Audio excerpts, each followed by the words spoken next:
So, as Sally mentioned, this is the sixth and final Sunday in our Come and See series. And those of you who have been with us through that process have known that we've had videos from the Bishop of Oxford. So, this is going to be the final one of those videos. It's about 6 minutes long, so enjoy. Thank you, Adam. 3 years ago, as we know, the whole country suddenly went into lockdown for the first time, with almost no notice. We were only allowed out for essentials and an hour of exercise each day. It was a strange and difficult time, which was very hard indeed for those in nursing homes or hospital and their families, for young people cut off from their friends, for anyone with young children. No one wanted the lockdown, but there were some silver linings, as they were called. People discovered new patterns of work and exercise and rest. Joe Wicks became a national hero. The lockdown was long enough for new habits to emerge, which reshaped our lives, mostly for the better. Running and bread making were my two big gains, which have stayed with me in the years that followed. Welcome to the final part of Come and See this year.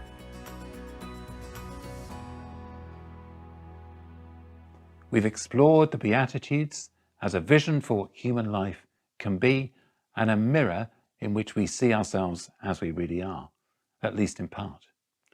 We've seen these 8 sayings as a portrait of Jesus, Almighty God, living among us as a person. We've seen that they point to Jesus himself and his death and resurrection as the medicine, the remedy, who is able to offer us a new beginning, a complete wash on the inside and the outside. And we've explored the Beatitudes as a set of 8 promises. God gives us the Holy Spirit as a deposit, a gift, which tells us that all of these other promises will one day be fulfilled. I've just one more way to suggest that you read the Beatitudes, and that is as a set of habits to live in, to inhabit.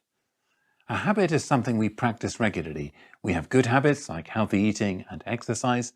We have bad habits like backbiting or losing our temper. A habit is also a garment worn by monks and nuns who are living as Christian disciples in a particular and focused way. I like the picture of bad habits as an old and dirty set of clothes that we need to take off. I like the picture of good habits as clean, new, white clothes that we put on and wear as we get used to them. When the early Christians were baptized on Easter Eve, they would take off their old clothes and go down into the waters of baptism, and then they would come up out of the water and put on new white robes. They were putting on the character of Christ. In Halifax, where I grew up, people still remember the tradition of children receiving just once a year a set of new clothes on Whit Sunday, Pentecost, a symbol of those new habits. The Beatitudes invite us to put on the character of Jesus each time we say and read them. The focus here is on the positive, the putting on, not the negative, the putting off. And every time I hear or read the Beatitudes, I'm reminded to put on each of these habits, each aspect of the character of Jesus. I'm reminded to be poor in spirit, to know that I need God each day and each hour of the day. I'm reminded to be in mourning, grieving for the suffering in the world and compassionate to those who suffer. I'm reminded to be meek and humble, to try and live each day as a servant of Christ and of others. I'm reminded to be hungry and thirsty for justice, and to do what I can to right wrongs and care for the earth. I'm reminded to be merciful and forgiving to those who do me wrong, and to try and grow a more merciful church and world. And to be pure in heart, to practice integrity, to keep short accounts with God and with others. I'm reminded to be a peacemaker and seek reconciliation with and for others, and also to be ready to suffer persecution for righteousness' sake, and to live the Christian life with resilience and determination and joy, in an imperfect world. These are really powerful habits to put on. I find it's helpful as a Christian to read the Beatitudes regularly and turn them into prayer for this week and this next part of the journey. If you read the Sermon on the Mount, you'll find other core habits of the Christian disciple. Jesus encourages us and introduces us to the secret habits, the things which help us to stay strong. There's first the habit of giving to those in need, and by extension to the life of God's church to sustain mission and ministry, making sure a proportion of all we've received from God is given back to God. The second is the secret habit of prayer and worship, learning to go into a room by ourselves each day, as Jesus did, and pray in secret to our Father in heaven. That's combined with the discipline and habit of public worship, if we possibly can, gathering with the people of God on the first day of the week, every week, as a first call on our time. The third is the secret habit of fasting, being disciplined about restraining our appetites and bringing our whole life under the rule and reign of God. These habits are secret, but most people find it helpful to talk through our Christian journey with someone else, sharing the way our walk with Jesus is growing and developing, and thinking through the habits we need to support it. It's helpful too to reflect on God's call to each of us to use our gifts in God's service. What's next on your journey after Come and See? We'd like to offer everyone who's taken part in Come and See the chance to have that confidential conversation and make a personal discipleship plan, and you'll find a link which will tell you more at the end. Thanks so much for journeying through Come and See this year. May God bless you richly as you walk with Jesus in the months ahead, as you walk in step with the Holy Spirit, and as you put on each day these new clothes, these new habits of the Christian life, and as Christ is formed in you. Developing your faith is a bit like training. And I believe if you go on courses, you learn not only from the people taking the course, but from other people. I learn from other Christians who tackle things in a far better way than I can. In the church, a discipleship plan very much concentrates on what is the future, what you want to do, and it helps me to understand where I am and what I've learned.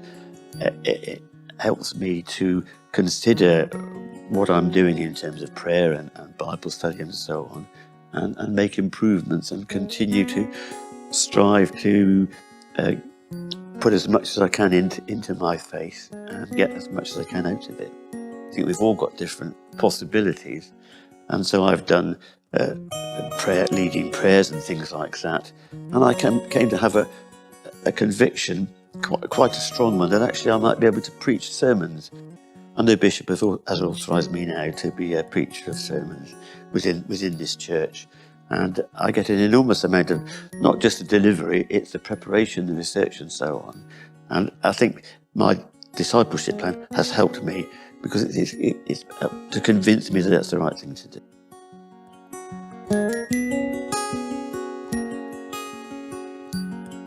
It doesn't happen instantly, it's a long process. I've been growing in my faith for 40 years, more than 40 years, and it's still growing.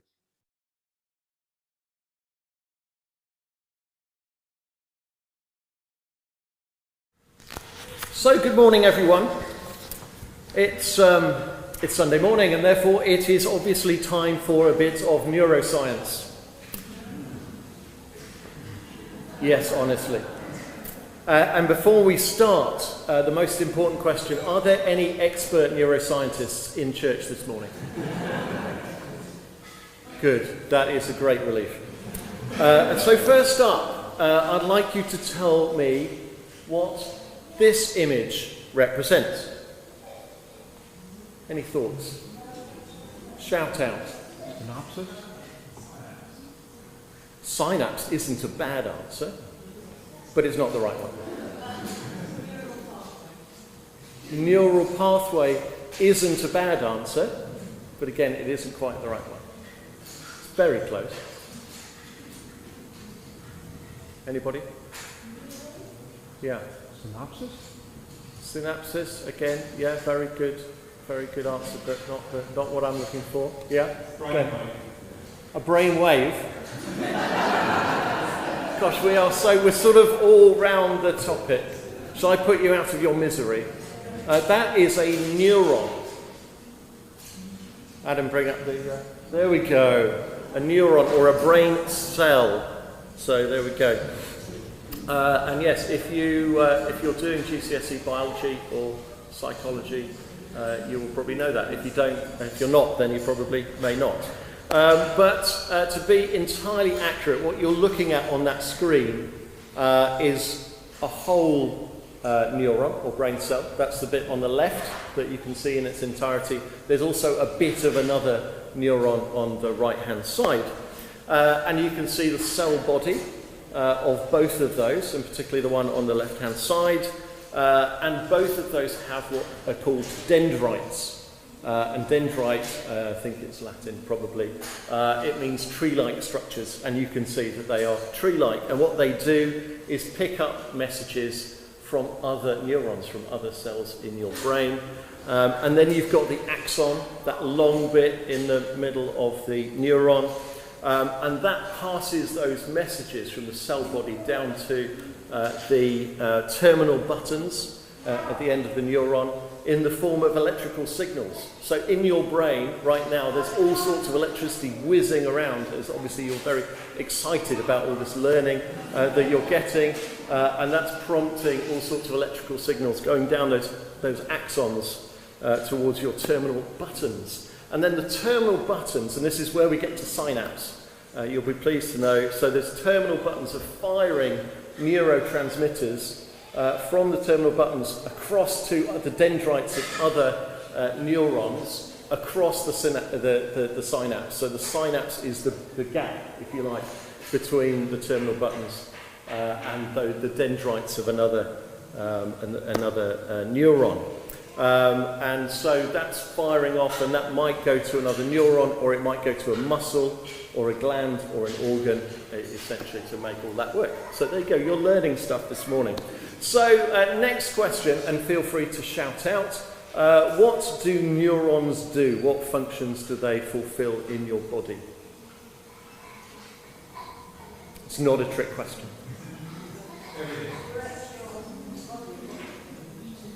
Yeah, and I think I heard everything at the back, and I think that's spot on. It's a bit of a trick question, really, because the real answer is, what on earth do neurons not do for us?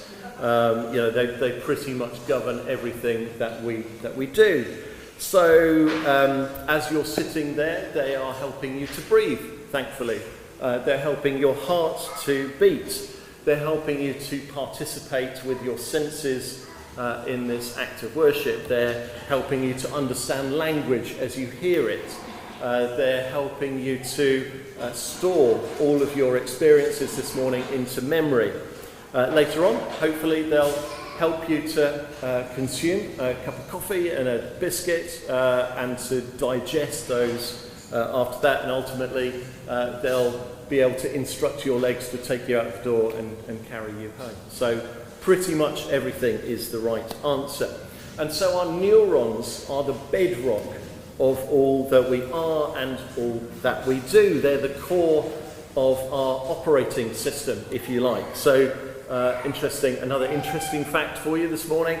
The human brain is about 2% of our body mass, but it consumes about 20% of all the oxygen that we inhale. It's the most complex processor in the known universe. Just think about that for a moment. The most complex processor in the known universe, and it's all ours. Yeah? So, I suspect we take that wonderful bit of creation massively for granted pretty much all the time. Just worth thinking about. So, next question. You'll be pleased to know we've got a few more questions to do. How many neurons does the typical adult human brain contain? So we're going to do hands up, I think. So if you think the answer is 5, because you had a really, really hard week last week and you haven't got very many left, then hands up if you think it's 5. That's good. That's a good sign. Hands up if you think it's 530 million.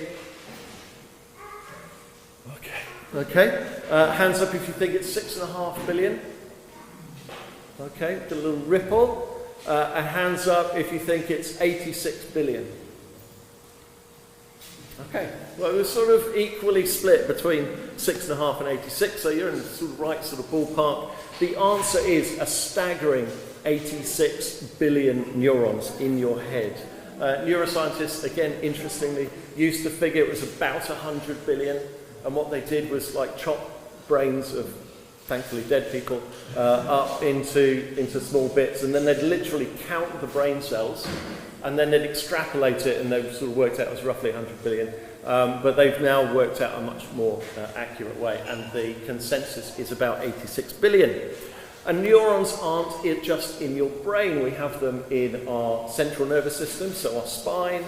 We also have them in our peripheral nervous system, so that connects our brains up to our arms and legs and to our organs and so on. So the next question, how long, I really like this one, this is a good question. How long is the largest human neuron? So do hands up again. I think this one will sort things out quite well. So is it 1,000th of a millimetre? So hands up if you think it's really kind of teeny. That's interesting. Or 1 millimetre? Or 1 centimetre? Or a metre? Oh, well, that's really interesting. Adam, can you put the answer up? So it's a metre long. Your longest neuron. So it forms part of your sciatic nerve in the back of your leg. And basically it's firing that electrical signal a metre from the cell body to the terminal buttons at the end. Staggering.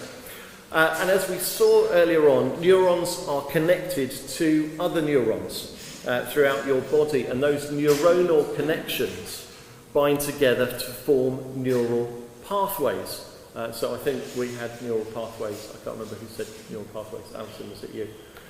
So that's a term that we've probably heard a bit about. And neural pathways are essentially superhighways of connected neurons that transmit information across your brain and throughout your body at incredible speeds and perform those functions we talked about earlier on. So I think this is the final question. You will be pleased to know how many neuronal connections, so connections between neurons, would you say that the average adult human being has? And do hands up again. This is the final one. 100 billion. Who will give me 100 billion? Oh, nobody's going there. You see how this works now, haven't you? 500 billion. Okay. What's next? 600. No, 1 trillion. 1 trillion. Or 600 trillion. We're getting into numbers that just defy belief now, don't we? So the answer is that not really anybody knows, to be honest. So the 86 billion number is pretty firm, but it's really hard to work out, apparently, for neuroscientists, how many connections are. They think that the average neuron, gosh, how awful to be an average neuron. But there you go. The average neuron has about 10,000 synaptic connections. And therefore they sort of reckon maybe 600 trillion is the right number. And so just imagine all of that electricity and all of those kind of chemical neurotransmitters firing off in 600 trillion ways in your brain right now. That's just mind-blowing, really, isn't it? And to blow your minds a little bit more, as it says on the screen, newborn babies have around 1 quadrillion neural connections. So That's 1 and 15 zeros. Anyway, just leave that with you. It's a good pub quiz question next time you're doing that. So our final question, which I suspect you started asking yourself some time ago, why on earth is he telling us all of this? Well, as Sally mentioned earlier on, and as Bishop Stephen outlined in our video, this last session in our Come and See series is about habits. And our personal habits result from our own unique set of neural pathways. And those have been built up individually and uniquely for us during our lifetimes. And the staggering reality is that about 45% of our activities in a given day are habitual. They are performed automatically without conscious thought. 45%. So think of our habits as our defaults, our instinctive reaction to external stimulus that happens without us having to think about it. And those habits are absolutely fundamental to our ability to put on the character of Christ in the way that Bishop Stephen explained a little bit ago. For much of the time, our Christian discipleship simply needs to be habitual rather than something that requires us to consciously think about it. It's those habits which help to form our instinctive responses to other people and to the things that happen to us, our generosity, our joyfulness, our hopefulness, our love for our neighbour, our response perhaps when we get carved up at a roundabout or when somebody knocks over our beer in the pub. That is a process of Christian formation, the creation of good Christian habits, the putting on of the character of Christ. And the really good news is that we can indeed teach an old dog new tricks. However old we are, our brains are what's called plastic. They're malleable. They are capable of change. We can lay down new neural pathways and we can create new habits. And we can work out how to deepen and embed existing habits. So essentially we can work out how to rewire our brains. And that, in a nutshell, I think is the wonderful neuroscience that sits very neatly behind this process of Christian formation. And that's what we're going to be exploring in a little bit more detail after Sally brings us our gospel reading. Thank you, Sally.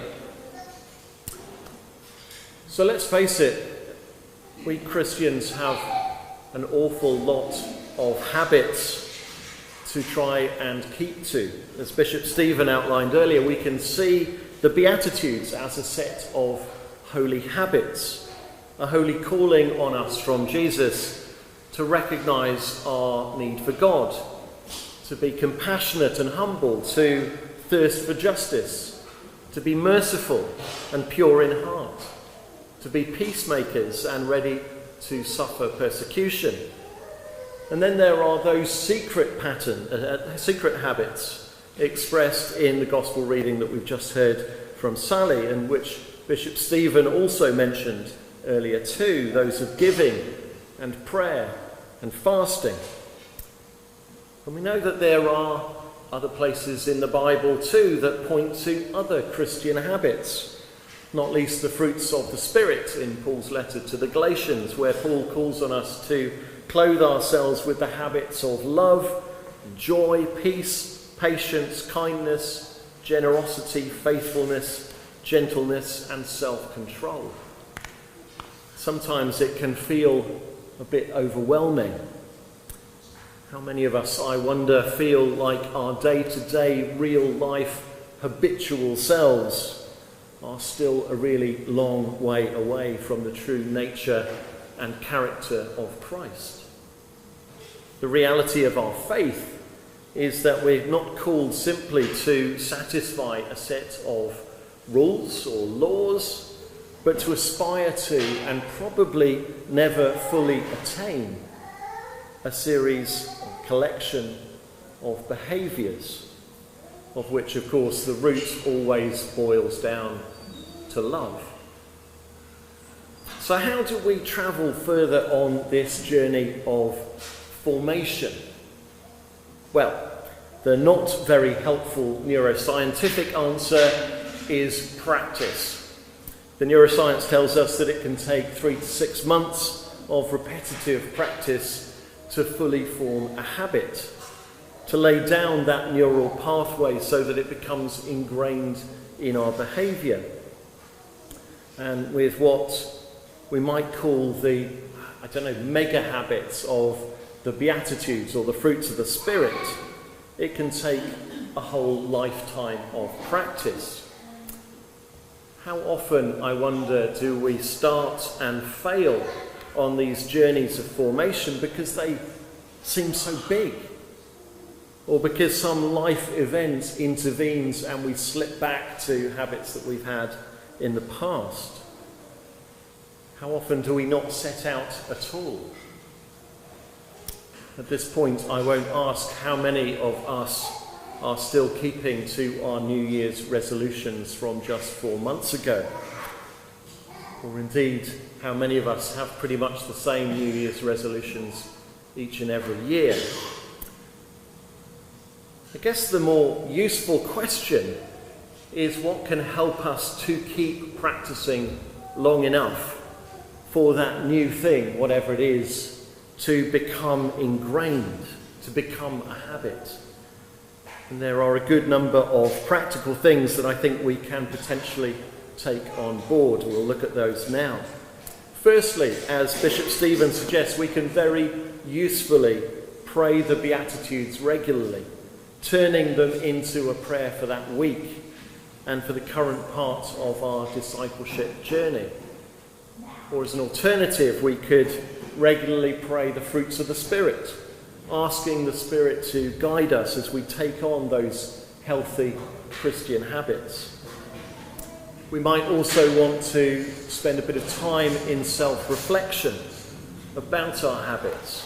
Which of them are more ingrained in us already and which need more work?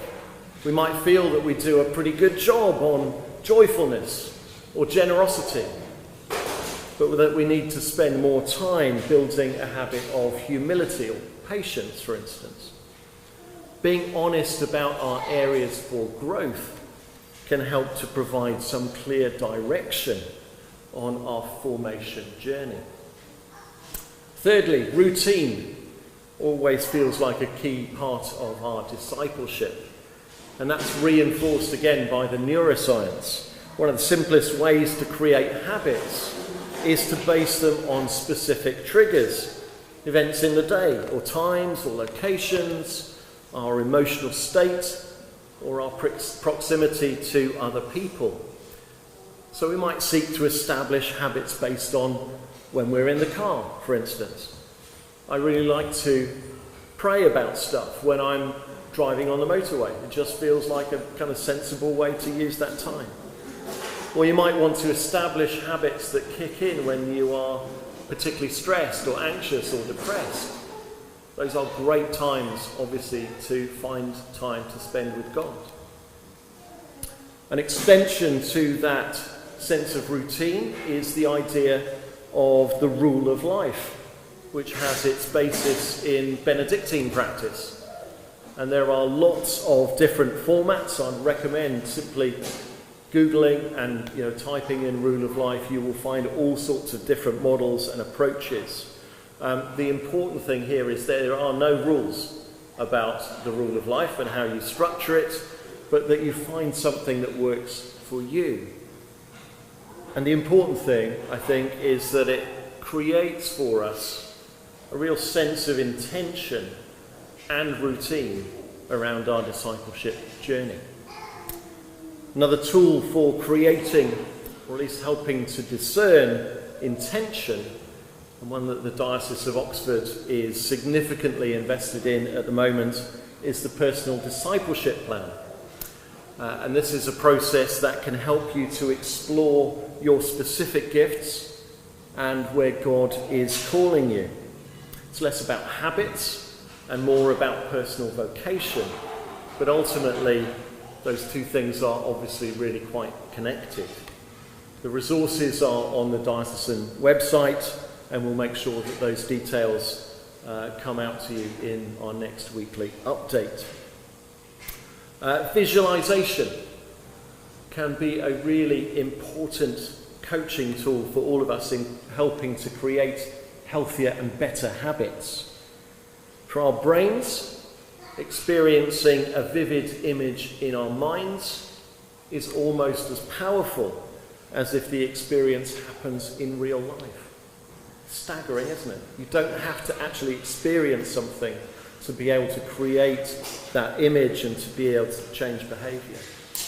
So repeating that visualisation in our minds can help us and allow us to reprogram our response to external stimulus. So if we find, for example, that we respond in impatience and anger when a particular situation occurs, we can visualize a different outcome. And through repeating that visualization, we can break that pattern or habit. And in the same way, we can use visualization to create new habits. And of course, rather than visualization, perhaps we might just want to call that a particular type of prayer, I suspect. Often it's worth us noting as well, I think, that it can be easier for us to develop habits with the support of those around us. It can be good to be open about where we're heading on our discipleship journey, what we're working on, and to support each other as we travel. And of course it can be good too to have someone to point out, hopefully gently, where we might be falling short. And finally, one of the strongest reinforcements as we develop these new habits is when we can recognize and appreciate the rewards, when we can see and feel the benefits of living as disciples of Jesus. Again, the neuroscience is increasingly clear. Human beings are hardwired for compassion. Acts of kindness and generosity are linked to the release of the neurotransmitter dopamine in the brain, which triggers what's known as the helper's high. The more that we are compassionate, the more we enjoy being compassionate. See, the bottom line is that we are most human, we're most whole, and most fulfilled when we're living according to God's will. We don't just do the things that Jesus would have done. We find ourselves wanting to do them. They appeal to us. They make sense to us. We don't just go around trying to do the right things. We become the right sort of person. That is the stuff of Christian formation, and it's the lifelong journey to which we're called by Jesus. Ultimately, as Graham Tomlin, the former Bishop of Kensington, suggests, a mature Christian is someone in whom a quality of life has grown that enables her to be generous even when she is poor, to love until it hurts, to show kindness as a regular habit of life without even thinking about it. So, hopefully a few ideas that we can explore as we seek to develop and grow Christian habits, as we seek to form ourselves into the pattern and likeness of Christ.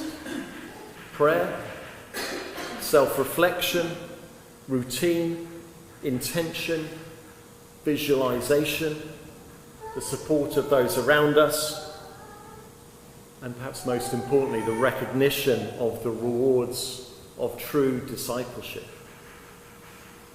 But of course, each of us is unique with an individually magnificent brain and a wonderfully esoteric set of habits. So these are only suggestions of things that might help, a toolkit from which you can choose. I wish you a fruitful and joyful journey as you do. Amen. Just a few notices. I say it is really good to have so many new faces with us today. If you're wanting to make St Mary's a place where you want to worship, please fill in a card or just come and talk to me or Nadine or Matthew after the service. There will be coffee and tea, so please do stay for that. As I mentioned, Jenny is going to be confirmed with along with Heinrich, who's one of our young people, and then 4 adults from Stoke Mandeville at 6 o'clock next Sunday here at St Mary's. And it would be wonderful if some of you could come along and support them at that service. So 6 o'clock next Sunday. Just looking ahead a little bit, we go into a few weeks where we've got some 10 o'clock services. That's because on the 30th, it's the 5th Sunday of the month, and that's what we agreed we would do. On the 7th of May, it's the coronation weekend, and so we will have a 10 o'clock service to commemorate that event, and we'll have some glasses of fizz afterwards, so that can tempt you along, then please come. Then on that Monday the 8th, there's the encouragement to be volunteering. And so we're going to have a community invitation, not just a church invitation, a community invitation to come in and tidy up parts of the churchyard. So we're going to do that between 10 and 12:30 on the bank holiday Monday, so we can help to make it look and be the wonderful place that people expect it to be. And then the final 10 o'clock will be the 21st of May, when it's our APCM. But all of those details will be on our update, so just making you aware of that. And I think that's all that I really need to tell you. Yeah, so Tony Farmer's funeral is at service of Thanksgiving is at 2 o'clock on Friday, if those who knew him want to come and celebrate the life that he had, the part he played at St Mary's with Jenny and her family.